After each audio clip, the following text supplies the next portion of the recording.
সে সীমা লঙ্ঘনকারী, আর যে বলছে সে জহুল, সে বোকা, অজ্ঞ।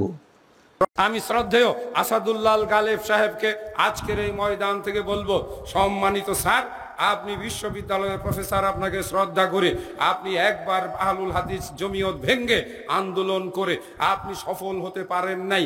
মাত্র 10-20-50 জন লোক নিয়ে বাবারে আর বিশৃঙ্খলা তৈরি করবেন না।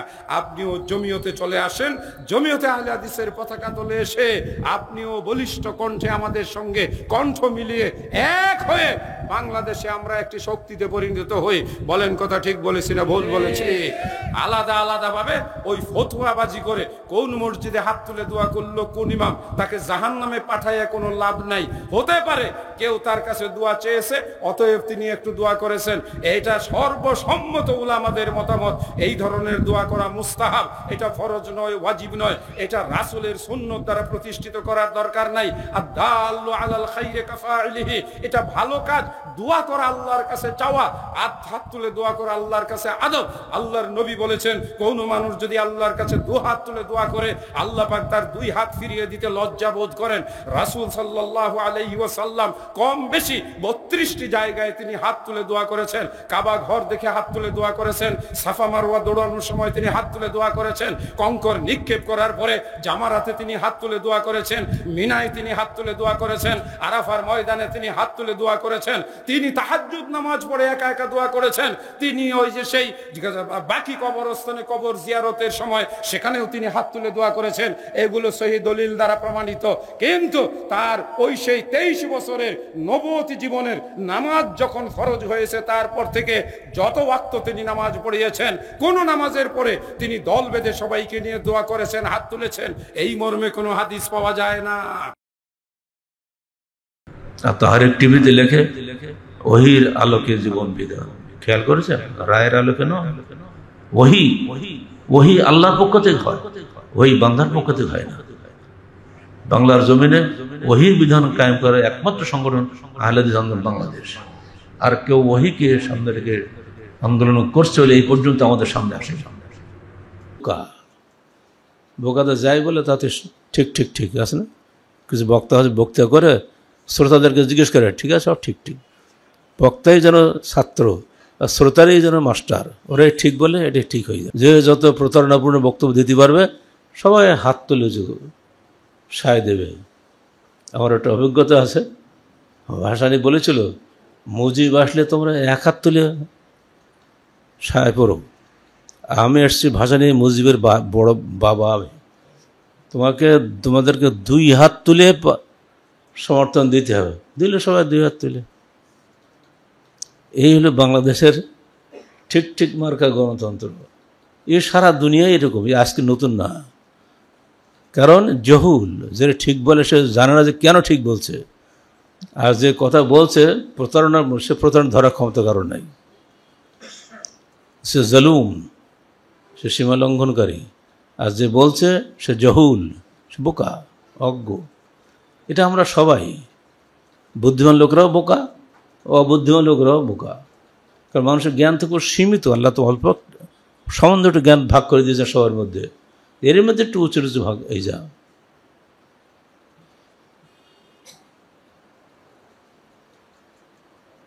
সাঈদ বিন জুবায়ের ইবনে আব্বাস থেকে বর্ণনা করছেন, দেখো আল্লাহ পাক বললেন আদমকে, আদম খুযহা বিমা ফিহা, এর মধ্যে যা আছে তুমি এটা গ্রহণ করো। যে আইন হুকুম আহকাম আমি তোমাকে দিচ্ছি ওগুলো গ্রহণ করো। ফাইন আতা গাফারতু লাক, তুমি এগুলোর আনুগত্য করো তাহলে আমি তোমাকে ক্ষমা করে দেব। ওয়াইন আসাইতা আযাবতুকা, তুমি এগুলোর অবাধ্যতা করো তোমাকে শাস্তি দেব। কালা কাবিলতু, আদম বলে এত সহজ কথা, আমি তো অবাধ্যতা করবই না, অত আযাব হবে না, সহজ বুদ্ধি। আদম তো বুঝতে পারে না তার ছেলেপিলে কত বদ হবে, নিজেই বলে দিচ্ছে এ তো সহজ কথা, এটুকুর জন্যে এই আমানত কবুল করো না কেন? যদি তুমি ভালো করো আতা তাহলে গাফারতু লাক, ক্ষমা করে দেব। ওয়াইন আসাইতা আযাবতুক, যদি তুমি অবাধ্যতা করো তাহলে আযাব দেবো। তো অবাধ্যতা তো আদম মনে করেন অবাধ্যতা তো করবোই না, সমস্যা কি? অত সে বলেই ফেললো কাবিল তো, আমি এই দায়িত্ব কবুল করিলাম। ফামা কানা ইল্লা কদরা মা বাইনাল আসরে ইলাল লাইলি মিন যালিকাল ইয়াওম হাত্তা আসাবাল খাতিয়া। আসরের সময় এই কথা বলল আদম, মগরিব হতে পারেনি, অবাধ্যতা করল। ফল খায়নি, নিষিদ্ধ গাছের ফল খায়নি। ফলে যা হওয়ার তাই হচ্ছে, দাদা ভুল করেছে, আমরা নাতি পোতরা মার কি মরতেছে এখন দেশে বুড়ি। এই হলো এই আয়াতের মূল ঘটনা। আমানতদারির বিষয়টা একেবারে জন্মগত। এই আমানতদারি রক্ষা করতে পারলেই জান্নাত, না পারলে জাহান্নাম, পরিষ্কার কথা একদম। মাঝখানে তৃতীয় কোনো রাস্তা নাই। প্রত্যেকটা মানুষ আমরা আমানতদার। আল্লাহ কুল্লুকুম রাইন কুল্লুকুম মাসউলুন আন রাইয়াতি, প্রত্যেকেই আমরা দায়িত্বশীল, প্রত্যেকেই স্ব দায়িত্ব সম্পর্কে জিজ্ঞাসিত হবে। এই হাদিস আপনারা সবাই জানেন।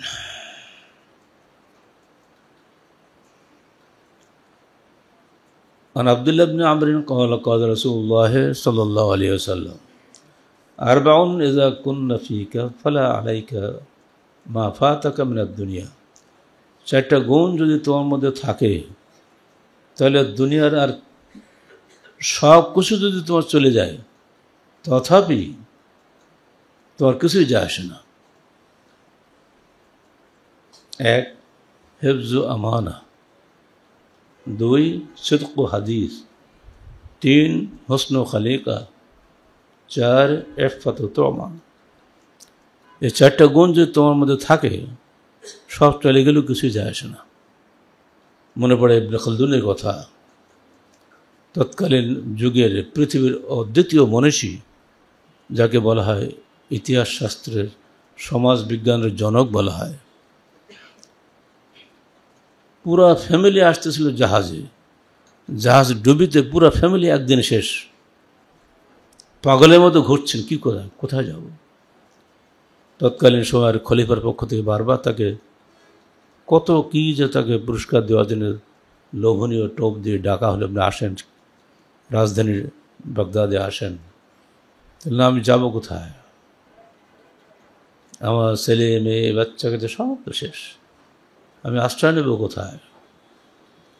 শেষে তখন বারবার ডাকা হলো, বলা হলো আল্লাহ পাক আপনার মধ্যে যে মেধার আমানত দিয়েছেন ওইটা হক আদা করার জন্য আমরা আপনাকে ডাকছি। খেয়াল করছেন? তখন তিনি খলিফার আহ্বানে সাড়া দিলেন, চলে গেলেন এবং এক মনে এক ধানে তিনি লিখতে শুরু করলেন তারিখুল উমাম ওয়াল মুলুক, যাকে এক কথা তারিখ ইবনে খালদুন বলা হয়। আমার আলমারিতে আছে 5 খণ্ড, হয়ে যেতে এই লিখল কি করে? এখন আমাদের সামনে লেখা খুব সহজ, ল্যাপটপে অনেক রেফারেন্স আমরা এমনিতেই পাই, কষ্ট করা লাগে না। সেই যুগের সামনে তো এসব কিছুই না, সেটা মেধা থেকে আল্লাহ পাক তার মধ্যে এমন মেধা দিয়েছিলেন এবং তার মধ্যে আল্লাহ পাক যে কি জ্ঞান এলহাম করেছিলেন আল্লাহ ভালো জানে। আজ পর্যন্ত আমরা যত লেখাপড়া করি, যা আবার আমরা নিজেদেরকে অনেক জ্ঞানী মনে করি, আমাদের সব কিছুর সূত্র কিন্তু তারিখ ইবনে খালদুন। ওসের মূল ব্যাকগ্রাউন্ডটা আপনাদের বললাম আজকে, তা সব চলে গেছিল। 2টা বছর তিনি কলমে হাত দেন নাই। যখন এই কথা বলা হলো তাকে, আল্লাহ পাক আপনাকে যে মেধা দিয়েছেন তার আমানত আপনাকে অবশ্যই আদায় করতে হবে, নাহলে আপনি আল্লাহ কাছে কী কৈফিয়ত দেবেন। তখন দৌড়ে চলে গেছে, এর আগে পাগলের মতো ঘুরে বেড়েছে।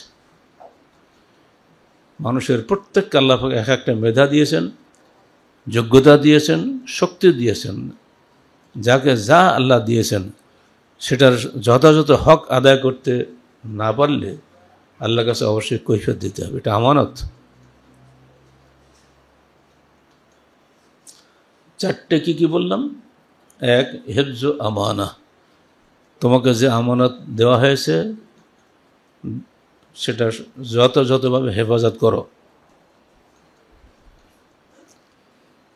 এমন কোনো মানুষ আমাদের মধ্যে নেই যার কিছু না কিছু আমানতদারিতা নাই, দায়িত্ব নাই। দায়িত্ব সবারই আছে, প্রত্যেকেরই দায়িত্ব আছে। দায়িত্বহীন কোনো মানুষই দুনিয়া নেই। যার কাছে যে দায়িত্বের আমানত আছে এটা যথাযথভাবে হেফাজত করতে হবে। 2 নম্বর হচ্ছে হাদিস, সত্য কথা বলতে হবে, মিথ্যা কথা বলা যাবে না। সত্য কথা আপনাকে নাজাত দিবে, মিথ্যা আপনাকে ধ্বংস করবে। 3 হসন খালিকা, সুন্দর চরিত্র থাকতে হবে। কোন নোংরা চরিত্রের লোক দিয়ে পৃথিবীর কোনো কল্যাণ হয় না। 4 ইফফাত তোমা, অর্থাৎ তোয়াম তয়্যিব, হালাল খাদ্য। 4টা, প্রথম হচ্ছে আমানতের নিরাপত্তা, 2 নম্বর হচ্ছে সত্যবাদিতা, 3 নম্বর হচ্ছে সচ্চরিত্রতা, 4 নম্বর হচ্ছে হালাল রুজি। এই 4টা জিনিস যার মধ্যে আছে, আল্লাহ রসুল বলছেন তার দুনিয়া সব চলে গেলেও তার কিছু যায় আসে না।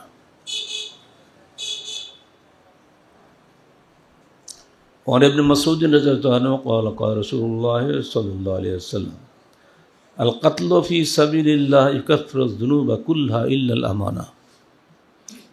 জিহাদের ময়দানে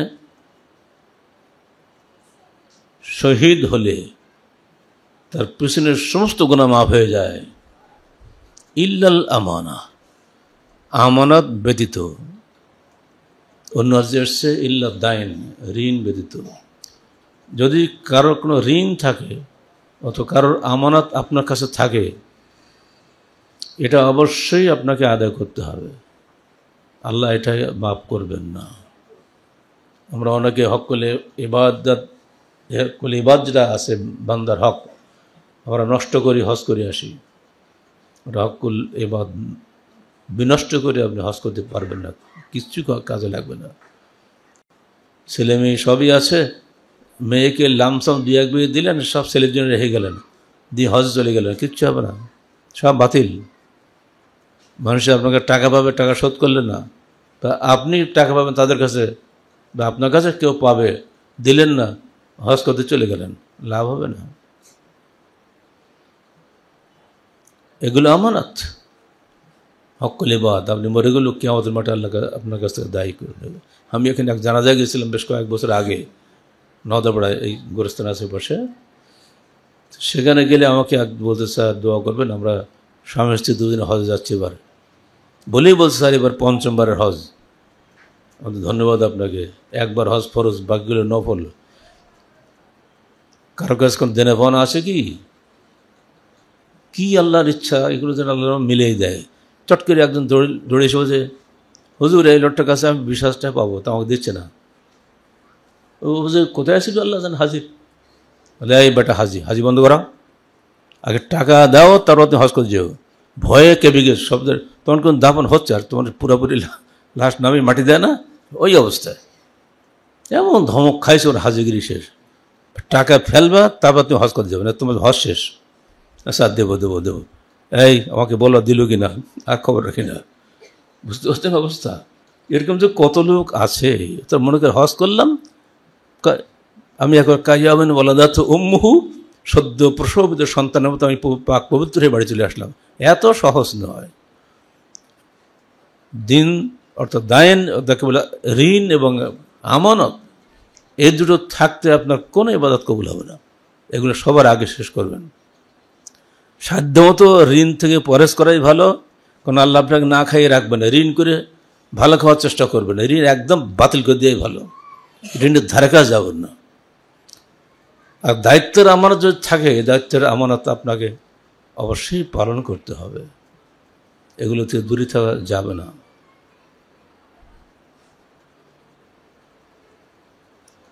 وعن أنس قال قلما خطبنا رسول الله صلى الله عليه وسلم, আপনারা দোয়া পড়বেন, সাল্লাল্লাহু আলাইহি ওয়াসাল্লাম, ইল্লা قال لا إيمان لمن لا أمانة له ولا دين لمن لا عهد له। এটা মিশকাতের প্রথম দিকে আছে হাদিসটা।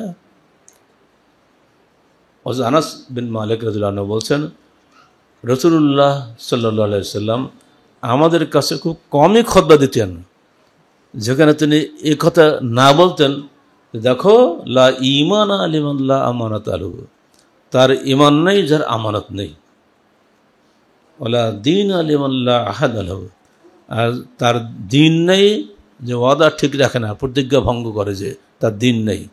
এরকম তো হওয়ার হামেশা প্রতিজ্ঞা করছে, বায়াত করছে, আল্লাহ নামে ওয়াদা করছে, অঙ্গীকার করছে, ভেঙে চলে যাচ্ছে, যা আবার কোনো ব্যাপারই না, ওয়াদা ভঙ্গ করা যেন কোনো ব্যাপারই না। আর আমানত না দিয়ে সব কাজ করে বেড়াচ্ছি, জি না। আল্লাহ রসুল প্রায় প্রতি খুতবাতে এটা স্মরণ করিয়ে দিতেন তার উম্মতকে।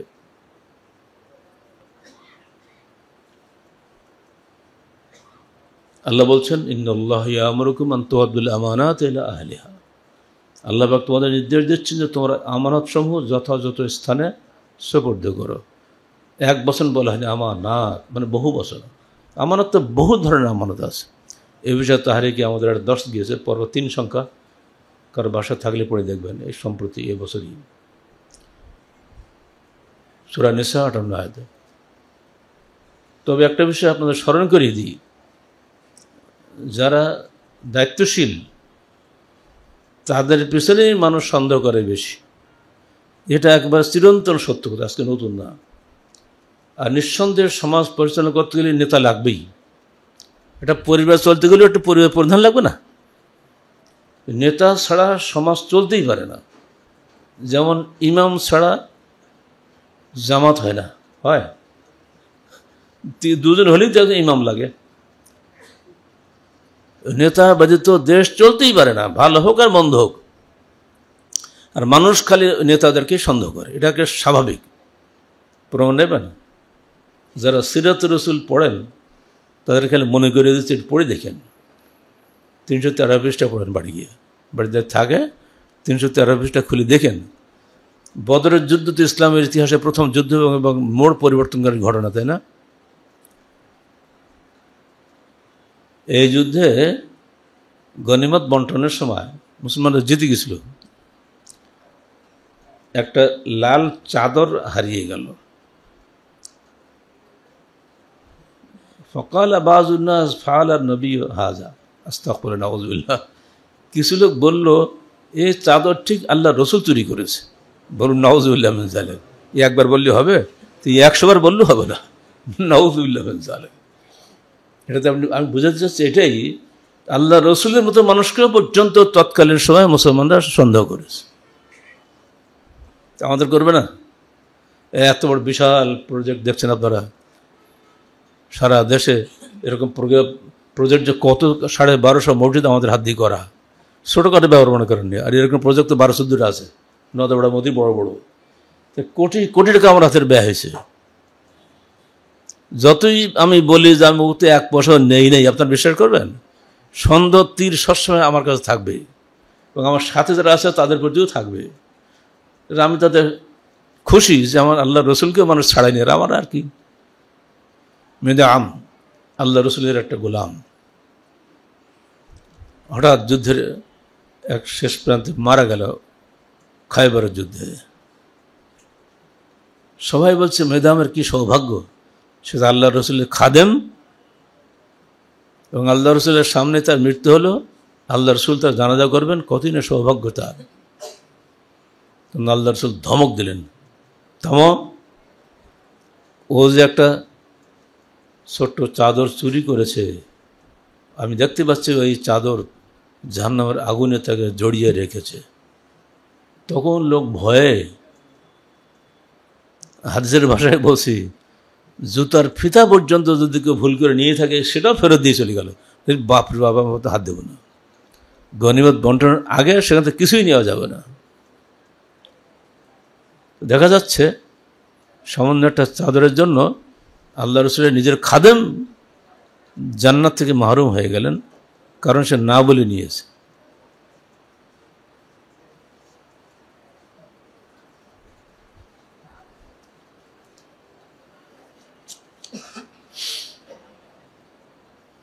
সবচেয়ে বড় আমানত জনগণের আমানত। ভোটাভুটির মৌসুম শুরু হয়ে গেছে না? গাজীপুর সিটিতে তো দেখা গেল সে নৌকা বলে হারিয়ে গেছে। মহা দুঃসংবাদ না? কিয়ামতের মতো দুঃসংবাদ এটা তো কল্পনাই করা যায় না যে এই যুগে নৌকা হারে।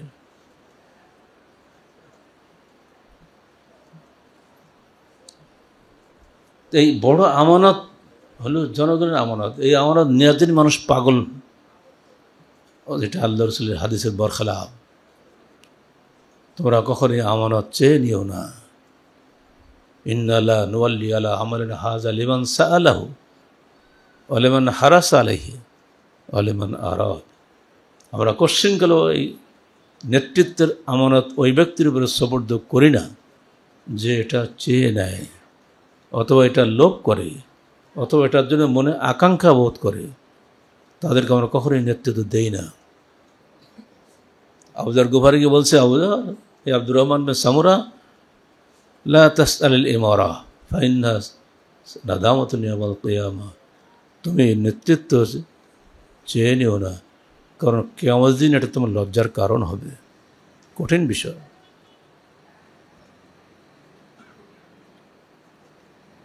আবু যার গফারি গিয়ে বলছে, হে আল্লাহ রসুল, আমি তো আপনার খুব প্রিয় সাহাবী, এক একজনকে এক এক জায়গায় বড় দায়িত্ব দিচ্ছেন, তা আমাকে যে কোনো দায়িত্ব দিচ্ছেন না। ফাদারা বা বেয়াদিহি আলা বান কবি, তো তার ঘাড়ে হাত দিয়ে আল্লাহ রসুল ছোট্ট করে একটা থাপ্পড় দিলেন, দিয়ে বললেন, ইয়া বাজার ইন্নাকা যায়ীফ, তুমি তো দুর্বল মানুষ। মানে এত এত সরল সিধা মানুষ, সরল সিধা মানুষ যাতে নেতৃত্ব হয় না। ইন্নাকা যায়ীফ, তুমি তো দুর্বল। ওয়াইন্নাহা আমানা, এটা হলো আমানতের ভার বহন করবে কেমন করে তুমি। ওয়াইন্নাহা ইয়াউমাল কিয়ামা খিজুন ওয়া নাদামা, আর এটা কিয়ামতের দিন হবে লজ্জার বিষয় এবং লাঞ্ছনার বিষয়। ইল্লা মান আখাযা বিহাক্কিহা, তবে হ্যাঁ ওই ব্যক্তি, যে ব্যক্তি নেতৃত্বের হক যথাযথভাবে এবং তার সেই মাত্র কিয়ামতের দিন বেঁচে যাবে। এই জন্য তো আমরা যখন খলিফাদের ইতিহাস পড়ি আর বর্তমান যুগের নেতাদের তুলনা করি, রুচি হয় এদের নাম নিতে।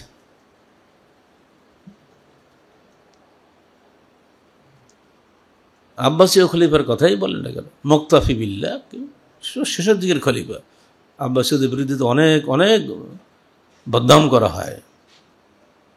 তারা স্বৈরাচারী, তারা এক নেত্র, এক কী বলে সব এক না একতন্ত্র চালায়। এই যে বুড়ি একটা মূল্য সেপ্টেম্বর মাসে, রানী কি রানী এলিজাবেথ নাকি নাম, ভিক্টোরিয়া না এলিজাবেথ, সেই বুড়ি মরার পরে তার ছেলে হলো 70 বছর বয়সে, গত কয়েকদিন আগে। রাজা, বাপরে বাপ, মাথায় কতটা ওজনের সোনা এবং মণিমুক্তা দিয়ে সাজিয়ে বসাই দিল। 14টা দেশ, আমাদের দেশ সহ সব নেতাগত হাজির সেখানে। রাজাকে বসালে সিংহাসনে, ওই কাণ্ড রই ব্যাপার। অত বলা হচ্ছে ওরা নাকি গণতন্ত্রের লালনভূমি। ওই গণতন্ত্রে যদি রাজা করা যায়, তা আমাদের গণতন্ত্রকে রাজা করা যায় না কেন? অত ঝামেলা কী করে? আমাদের রাজা বসে দেয় না, রানী বানিয়ে দেওয়ার সমস্যা কি? কারণটা কি? আমাদের ইসলামী খেলাফত বইটা পড়ে দেখেন, কেন তারা এত টাকা খরচ করে একটা রাজা বা রানী বসে। জাপানও ঠিক তাই। এজন্যই বসে যে মন্ত্রীরা যতই যাই করুক, মানুষের শ্রদ্ধাবোধ আছে ওই একখানে। যতদিন রাজা বা রানী থাকবে ততদিন মন্ত্রীরা যত লম্ফলম্ফ করুক, এদের নেতৃত্ব তো রাজার হাতে। যদি মন্ত্রিত্ব খসিয়ে দেয় তার সব শেষ। অত ওনাকে আমাদের ধরে রাখতে হবে। এই জন্য দেখেন, যখন তিনি বসছেন ওই সিংহাসনে, সবাই এক বাক্যে কী বলছিল? God save the king. মনে পড়ে? God save the king, god রাজাকে রক্ষা করো। ওরা রাজা রানীর প্রতি তাদের আগ্রহের মূল কারণ রাষ্ট্রের ঐক্য রক্ষা, আর কিছুই না। আধুনিক যুগের এই দৃষ্টান্ত আমাদেরকে বারবার খেলাফত যুগে নিয়ে চলে যায়, যেখানে মুসলমানদের মধ্যে ঐক্যের সূত্র ছিলেন এক একজন খলিফা। তাদের আমিররা যে যত দুর্নাম করুক, অন্যায় করুক, জনগণের নজর থাকতো খলিফার দিকে। আর খলিফার যারা মন্ত্রী ছিলেন তারা কত উচ্চ মানের ছিলেন, তো একটা দৃষ্টান্ত খালি নেন। প্রচণ্ড শীতের মধ্যে খলিফার জনৈক মন্ত্রী মোকান্না আসতেছেন, রাস্তায় একজন লোক, তখন তো আলো যুগ না, ইলেকট্রিসিটি যুগ তো না, অন্ধকারে আসতেছে। তো একজন লোক বলছে, অমুক জায়গায় একজন ব্যক্তি 2-3টা বাচ্চা নিয়ে শীতে কষ্ট পাচ্ছে, সবারই পোশাক নাই, ওইখানে দাঁড়িয়ে এক পা ডানি বাজায়নি, নিজের গায়ের কাপড় চোপড় খুলে দেওয়া, যার টাকা পয়সা ছিল পকেটে, সব নিয়ে তুমি চলে যাও, ওদের গায়ে পড়াও, পরিধান করো, তারপরে আমি এখান থেকে নড়ব। কাপড় চোপড় নিয়ে চলে গেল, তাদেরকে পরিধান করিয়ে এলো, তারপরে উনি ওখান থেকে বেরিয়ে ওই খালি গায়ে ঠকঠক ঠকঠকে কাঁপতেছে চলে গেলেন খলিফার দরবারে। কী তোমার এই অবস্থা কেন? তো রাস্তায় খবর পেয়েছিলাম, তো সব কাপড় চোপড় খুলে তো দিয়ে দিয়েছে, আপনারা একটু দয়া করে এগিয়ে আসেন, পিছনে ভাইরা দাঁড়িয়ে আছে, কষ্ট পাচ্ছে, আসেন, সামনে দাঁড়িয়ে থাকে না, চলে আসেন। বন্ধুরা আমার, আমানতদারিতার এই দৃষ্টান্তগুলো মাথায় রাখেন। তাদের ঘুম থাকতো না, কোথায় মানুষের কি কষ্ট হচ্ছে খুঁজি খুঁজি বেড়াতো। এগুলো ইতিহাস আমাদের চেয়ে আপনারই বেশি জানেন। عن معقل بن يسار قال قال رسول الله صلى الله عليه وسلم ما من عبد يسترعيه الله رعية يموت يوم يموت وهو غاش لرعيته إلا حرم الله عليه الجنة رواه مسلم। আল্লাহ রসুল বলছেন, আল্লাহর কোনো বান্দাকে যখন আল্লাহ কারো উপরে নেতৃত্ব দান করে থাকেন,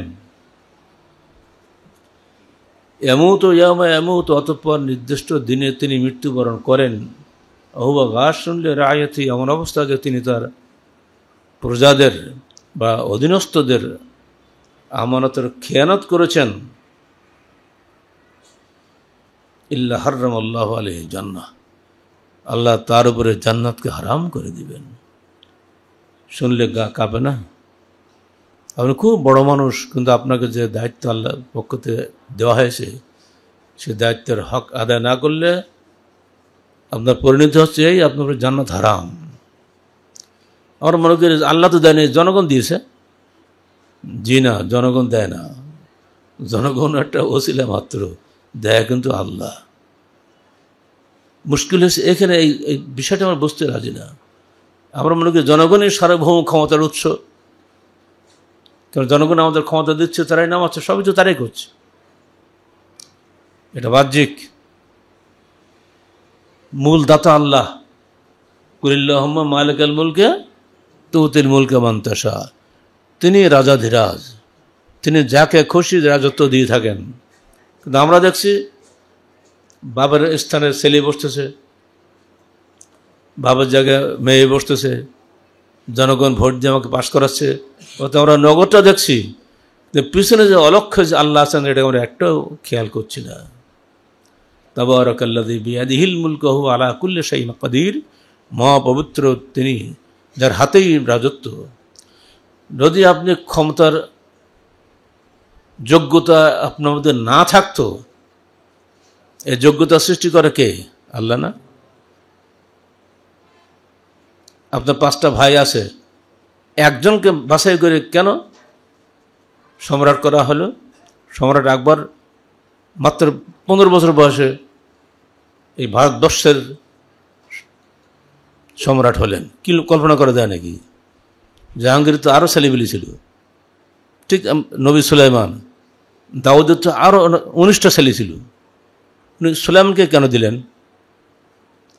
আল্লাহ তার মধ্যে যে যোগ্যতা দিয়েছিলেন, পিতা হিসেবে তিনি সে যোগ্যতার সমন্বয় করেছেন, এবং আল্লাহর পক্ষ থেকে হুকুম হয়েছিল, সে যোগ্যতা তিনি ঠিক মতো পালনও করেছেন, যা কোরআন তার বাস্তব সাক্ষী। সেজন্য আপনাকে যিনি মেধা দিয়েছেন, শক্তি দিয়েছেন, এনার্জি দিয়েছেন, তৌফিক দিয়েছেন, তিনি হচ্ছেন মূল দাতা, জনগণ তো বাছাই করেছে এই পর্যন্ত, কিন্তু মূল দাতা তো আল্লাহ। এই বিষয়টা ভুলে গেলে চলবে না। আপনি এখন খুব হিম্মতওয়ালা, খুব কাজ করছেন ভালো, হঠাৎ করে দেখলেন আপনি প্যারালাইজ ঢিয়ে পড়ে গেলেন, হাট ফেলকে চলে গেলেন, যেমন ভাই লুত্তর চলে গেল। দুদিন আগে তার সঙ্গে এই জুমাতে অংশ তার কথা হয়েছে, তার হাসিটি মুখটা আমি এখন দেখতে পাচ্ছি, ও দুদিন পরে সে হারিয়ে গেল। ওদের কল্পনা করা যায় নাকি? আল্লাহ বলছেন অন্য হাদিস আসি, ওয়ান ইবনে উমর রাদিয়াল্লাহু আনহু ক্বালা ক্বালা রাসূলুল্লাহ সাল্লাল্লাহু আলাইহি ওয়াসাল্লাম আলা কুল্লুকুম রাঈন ওয়া কুল্লুকুম মাসউলুন আন রাইয়াতিহি, তোমরা প্রত্যেকেই দায়িত্বশীল, প্রত্যেকেই স্ব দায়িত্বের সম্পর্কে জিজ্ঞাসিত হবে।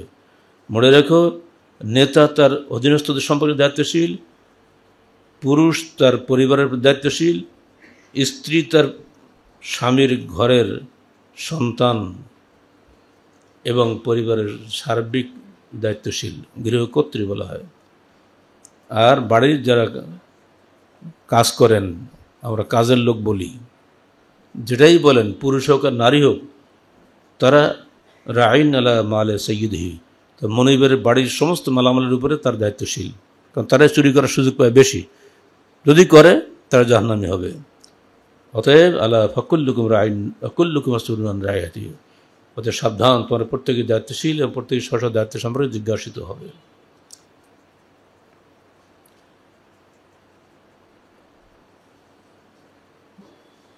عن عبد بن أميرة قال قال رسول الله صلى الله عليه وسلم من استعمل الله منكم على عمل فكتمنا مخية فما فوقه كان غلولا يأتي به يوم القيامة رواه مسلم। আমরা যাদেরকে কোনো কাজে নিযুক্ত করি, অতঃপর সে যদি একটা সুতা গোপন করে বা তার চাইতে সূক্ষ্ম কোনো জিনিস গোপন করে, কারণ গলুলান, এটা খেয়ানত হিসেবে গণ্য হবে, এবং ইয়াতি বিহি ইয়াউমাল কিয়ামা, এবং এটা নিয়েও তাকে কিয়ামতের দিন উঠতে হবে, তার বাঁচার কোনো উপায় নাই। অথবা সরকারি দায়িত্ব হোক, আর সাংসারিক দায়িত্ব হোক, প্রতিষ্ঠানের দায়িত্ব হোক, যিনি যে দায়িত্বে আমরা আছি, সে দায়িত্বের একটা চুল পরিমাণ যদি আমরা খেয়ানত করি, এটা নিয়ে আপনাকে কিয়ামতের দিন কৈফিয়ত দিতে হবে। ফাজাল ইবনে উবাইদ আন্নাহু সামি'a রাসূলুল্লাহ সাল্লাল্লাহু আলাইহি ওয়াসাল্লাম ইয়াকুল তুবা লিমান হুদিয়া ইলাল ইসলাম। আল্লাহ রাসূল বলছেন, সবচেয়ে সৌভাগ্যবান সেই যাকে আল্লাহ পাক ইসলামের হেদায়েত দান করেছেন।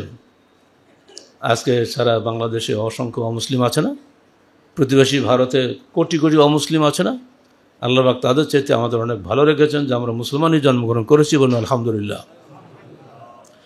2 নম্বর, ওয়াকানা আয়েশুহু কিফাফান, সে যে জীবনযাপন করে তাই তার জন্য যথেষ্ট হয়ে যায়, তাকে কারো কাছে হাত পাততে হয় না। ও কানে, এবং সে অল্পে তুষ্ট থাকে, রাওয়াহু তিরমিজি। এই 3টা গুণ যারা আছে, আল্লাহ রাসূল বলছেন তার জন্য জান্নাতের সুসংবাদ, বলুন আলহামদুলিল্লাহ। অল্পে তুষ্ট থাকার গুণ অর্জন করতে হবে। আল্লাহ কুমত আকাশের তফসিরে পড়বেন, আরও চাই, এর চিন্তা ছাড়তে হবে। وقال النبي صلى الله عليه وسلم في جواب عمر يا ابن الخطاب ألا ترجى أن تكون لنا الآخرة ولهم الدنيا قلت بلى। ঘটনা আছে এর পিছনে। একদিন আল্লাহ রাসূল শুয়ে আছেন, দড়ির খাটে ওর একটা পাতলা ক্যাথা হয়তোবা আছে। আল্লাহ রাসূল তো সুন্দর মানুষ ছিলেন, পিঠে একদম দড়ির দাগ পড়ে লাল টকটকা হয়ে গেছে। এই দৃশ্য দেখে ওমর কাঁদছে, হে আল্লাহ রাসূল, আমরা কি আপনার জন্য একটা পুরো তোষক এনে দিতে পারি না এর উপরে? তখন আল্লাহ রাসূল জবাবটা, যে খালি জবাবটা শোনেন, ইয়া ইবনুল খাত্তাব, হে ওমর ইবনুল খাত্তাব, আলা তারজা আন তাকুনা লানাল আখিরা ওয়া লাহুমুদ দুনিয়া, তুমি কি এতে সন্তুষ্ট নও? রোম ও পারস্য এসব রাজা মহারাজাদের জন্য দুনিয়া আর আমার জন্য আখিরাত, এটাতে কি তুমি খুশি নও? ওমর কেঁদে ফেলল, সুবহানাল্লাহ বিহামদি। এটি তো মুসলমান, অন্যদের বিরাট বিরাট আছে, তার কি দেখার কি দরকার? লা তামুদ্দান্না আইনাকা ইলা যাহারাতুল হায়াতুদ দুনিয়া, আল্লাহ পাক তার রাসূল বলে খবরদার, ধনীদের বড় বড় প্রাসাদে তাকাবা না, মোটে তাকানোই নিষেধ। তাদেরকে তো আল্লাহ যা দিয়েছেন পরীক্ষার জন্য, ওই মহাপরীক্ষা তুমি যেও না, তুমি অল্পে দুষ্ট থাকো, আমাদের জন্য আখিরাত তাদের জন্য দুনিয়া দুনিয়া যত পারে খাক, কদিন একটু পর তো মরতেই হবে তাকে। ও সাহাব আবি ওয়াক্কাস ক্বালা লিইবনিহি ইয়া বুনাইয়া ইন তালাকতাল গিনা ফাতলুবহু বিল কানাআ। সাহাব আবি ওয়াক্কাস বিখ্যাত সাহাবী, ইরাক বিজেতার সেনাপতি, তার নাম শুনলে রোমক এবং পার্শ্বিক লোকেরা ভয়ে পালাতো সে এলাকা। তিনি মৃত্যুর সময় তার ছেলেকে বলছেন, ইয়া বুনাইয়া, হে আমার সন্তান, ইন তালাকতাল গিনা, যদি তুমি ধনী হতে চাও, ফাতলুবহু বিল কানাআ, তাহলে অল্প তুষ্ট থাকার মধ্যেই তুমি তোমার ধনী হওয়ার আকাঙ্ক্ষা পূরণ করো। অর্থাৎ তুমি তো অল্প দুষ্ট হতে পারো, তাহলে তুমি ধনী, আর নাহলে তুমি ধনী নও। ফাইন্নাহা মালুন লা ইয়ানফুদু, কারণ অল্প তুষ্ট থাকার জ্ঞান, এই গুণটা এমন, এই মালটা এমন যা কখনোই শেষ হয় না। ওয়া ইয়াকা ওয়াত তামা, আর লোভ থেকে বেঁচে থাকো। ফাইন্নাহু ফাকরুন হাদিরুন, লোভ যার মধ্যে থাকবে সে প্রতি মুহূর্তে অভাবই থাকবে, তার অভাব জীবনে মিটবে না। লোভ যার মধ্যে থাকবে সে কখনই সামনে যেতে পারবে না। আরও আছে, আরও চাই, আরও চাই, হবে না, আমার পেট ভরবে না, আরও দিতে হবে, জি না। এগুলো থেকে আমাদের দূরে থাকতে হবে। যে কোনো মূল্যে আমানতের হক আদায় করতে হবে। আমানতের যদি খেয়ানত হয়ে যায়, শুনলেনি তো, ছোট্ট একটা সুতাও যদি, বরং তার চাইতে ছোটো, তার মানে কী তা বুঝতে পারছি না এখন, হিসাবে মার পেঁয়াজ, ভাউচারে মার পেঁয়াজ, মিথ্যা ভাউচার তো এখন সবসময় চলছেই আমাদের মধ্যে। যার যার দায়িত্ব সে দায়িত্ব পালন করে না। এগুলো প্রতিটি বিষয়ে আমরা যারা আসি, উচিত হবে স্ব আমানত যথাযথভাবে আদায় করা। এটা করলে এই পৃথিবী সুন্দর হবে, সমাজ সুন্দর হবে, সংগঠন সুন্দরভাবে চলবে। কাউকে কিছু বলা লাগে না, কাউকে কিছু বলা মানে লজ্জার বিষয়। আপনিও মুসলমান, আমিও মুসলমান, প্রত্যেকে মরতে হবে, প্রত্যেকে আল্লাহর কাছে কৈফিয়ত দিতে হবে। আপনার দায়িত্ব ভাই এটা আপনি করুন, আপনার দায়িত্ব এটা আপনি করুন। ঠিক হক যদি আদায় করেন, ইনশাআল্লাহ কোনো সমস্যা নেই, আপনার দুনিয়াও সুন্দর, আখিরাতও সুন্দর। আর যদি হক নষ্ট করেন, কারো দায়িত্বের খেয়ানত করেন, তাহলে ইহকালে নিজে পস্তাবেন, পরকালে পস্তাবেন, সঙ্গে সঙ্গে সমাজও বিনষ্ট হবে। আল্লাহ পাক আমাদের সবাইকে আমানতের হক আদায় করার তৌফিক দান করুন, আমিন। আকুলু কওলি হাযা আস্তাগফিরুল্লাহ লি ওয়া লাকুম ওয়া লিসাইরিল মুসলিমিন।